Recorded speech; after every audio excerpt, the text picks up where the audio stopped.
Alright guys, TouchCrab here back again today. Hope you're enjoying your Monday so far, and today there's a lot of things going on in the Call of Duty community. Want to talk about Chicago Huntsmen, OpTic Gaming, London Royal Ravens. A lot of things happened over the last 24 hours or so, and maybe we might get some confirmation from some organisations on some of these rumours over the coming days with the Seattle home series coming up this weekend. So like if you guys enjoyed the video, subscribe if you are new as always and you haven't already. I would greatly appreciate another 40 or so subs yesterday, so we're really trucking on right here. And this tweet we did look at yesterday from General on the Huntsmen right now has been in the starting lineup since they benched Gunless a little bit ago now. He did this tweet yesterday. We looked at this saying, look, does this mean that he has been in the starting lineup and now he's going to be moved off the bench? The rumour is that the Pristini's coming into the squad.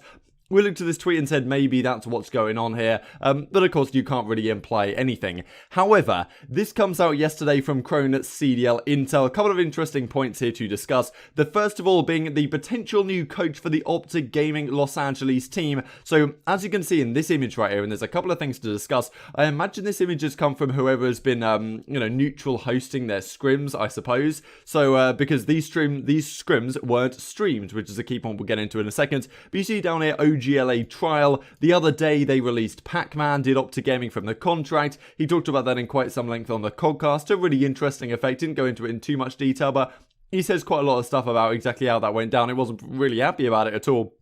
And, OGLA trial, possibly their new coach, right? They all followed ex-Los Angeles Valiant, the Overwatch League team coach. Stoop could be him.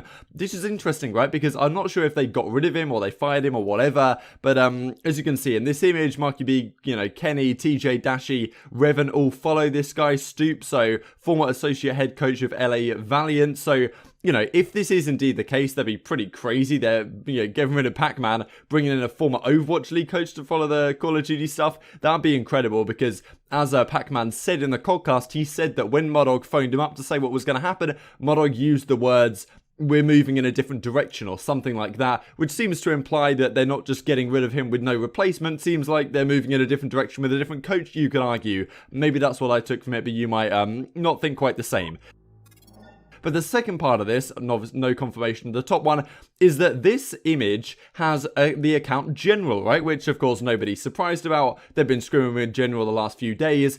And for some reason, yesterday, they decided just not to stream their scrims, which is perfectly reasonable. I think they've done this at previous events. When it comes down to the last few days before the event, they don't want to stream and, practice new things so they can make sure that the other teams don't copy anything of what they're doing and get some sort of inkling as to what they're bringing to the table this coming weekend, which is perfectly fine. But I think that someone maybe had said that they were going to be streaming scrims yesterday, and then it turns out all of a sudden they're not doing it anymore. And as you can see in RCTC's chat right here, not streaming them, but we are getting better today in RCT's chat. So look, we can see General over here on the right hand side. No one's really surprised. RCT's Envoy, Formal, Scum, Sender the coach, General right here. However, in previous days, the astute people noticed that General's name used to be Jordan General, and he used to have the Chicago Huntsman logo. So this General is clearly a different account than the one that General has been playing on the last few days.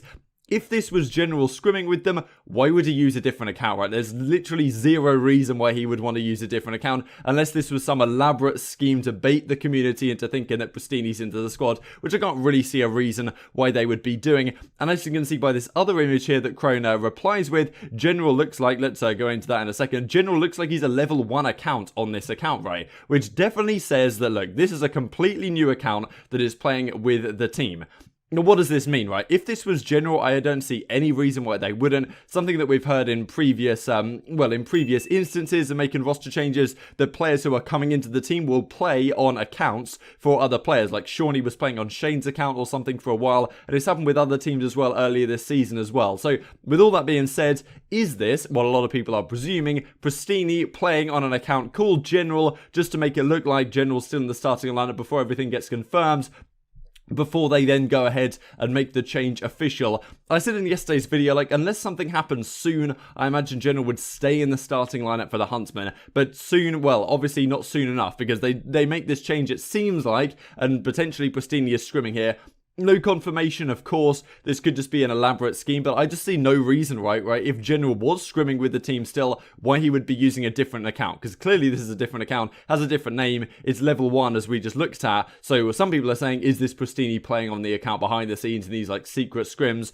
which I definitely think you could argue, right? Especially given all the rumours. A few days out from the event, they, decide not to stream scrims suddenly out of nowhere and just say, we're not doing it today for whatever reason. That could be an argument, right? So we'll have to see what happens. But on this evidence, it seems to me like there's a decent chance that if Pristini is confirmed, as the rumours have been, he will be playing at this weekend's Seattle home series.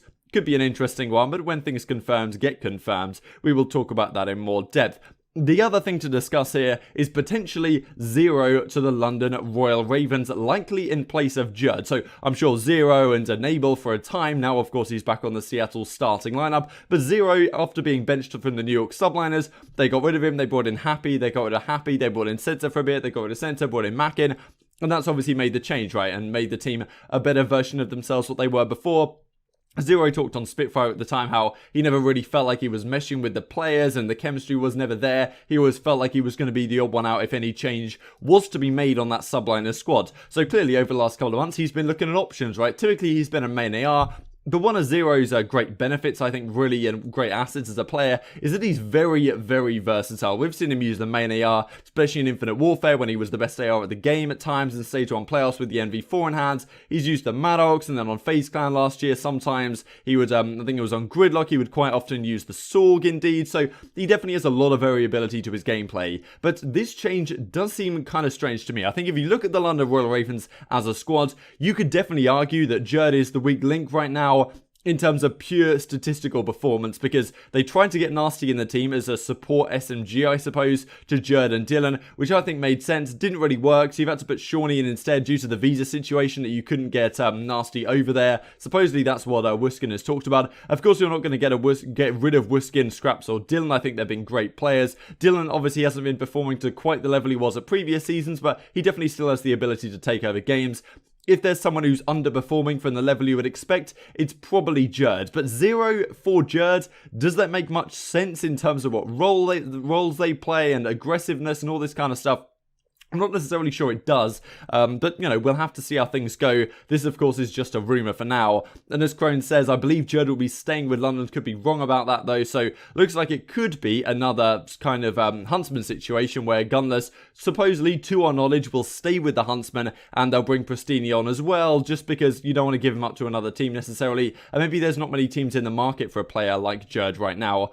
I guess the secondary interesting part of this is that Wuskin then replies saying, funny thing that gets me about this is someone close to me is talking. So clearly there's been some discussion between Wuskin and maybe his teammates or people close to him that are leaking info, right? So that's always something to see. I always wonder how this goes on behind the scenes, but we will never know, and it's probably better that way. This is an interesting part there, because we talked about Mack had a few days ago being dropped off this Challengers team, the ex-London Royal Ravens Academy squad, that were the best Challengers team in the European region for a time. Well, okay, Singularity Team War, but they won the Challengers Cup or the Florida Home Series. I forget exactly what they won, but they won an event a couple of weeks back now, and it all kind of blends into one because there's things going on every single week. But they won that event, and then MadCat mysteriously is, looking for a team, is dropped off the team, whatever, and we were kind of confused about that, right? Given that MadCat, most accomplished player on the team, why is he going to be dropped off the squad by the rest of the guys? Seems really strange. Now, apparently, this is what went on. Intel Call of Duty says their original plan was to bring MadCat over, but for whatever reason that didn't happen. So this image here from Dylan Daly, supposedly what was happening here is that he left this academy roster to try and get called up to London because he's still a substitute for London, even though they do no longer support the academy roster. So, and as he says here, you couldn't tell me one thing that has gone my way this year, replies to this tweet talking about subbing you in for Judd and all of this kind of stuff. So it seems like what's happened to MadCat, unfortunately for him, is that there was a plan to get him over to the States, but probably due to the pandemic situation, they've been able to do that, and therefore they've got to resort to bringing in Zer0, who's still living in the States right now.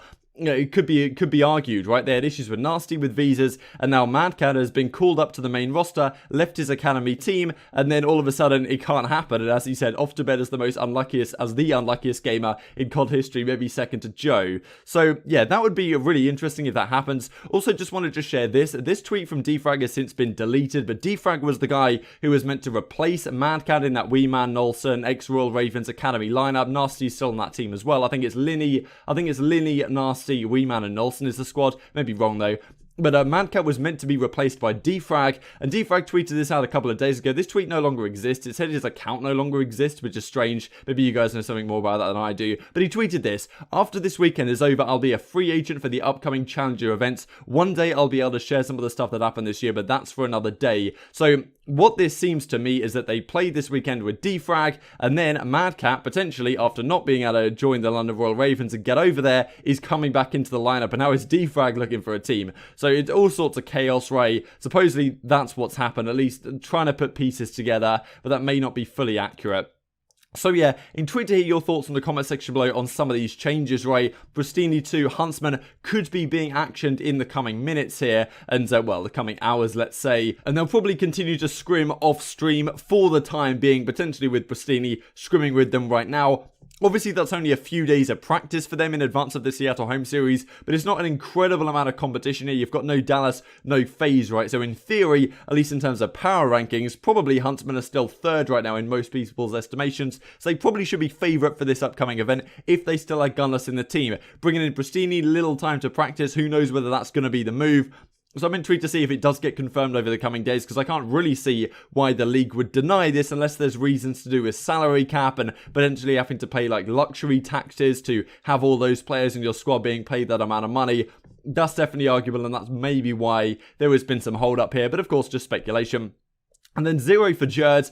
Honestly, I don't really see what other move is viable. Like, I guess if you are going to make a change with London, which you probably have to at the end of the day, because they're clearly not going to win championships with this current squad, even with a pretty hefty amount of talent they have on their team.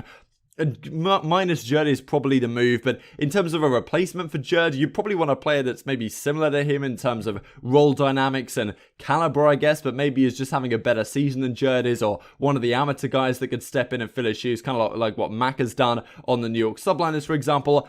Zer0, a massively talented player, one of the best we've ever had in Europe, but in Jerd's role, is that really going to work? Who knows, especially with so many players playing super aggressive right now. That team seems to be the solution to a lot of teams that have had issues, upping the aggression factor. Can Zer0 do that in place of a guy like Jerd, who's already a very aggressive player?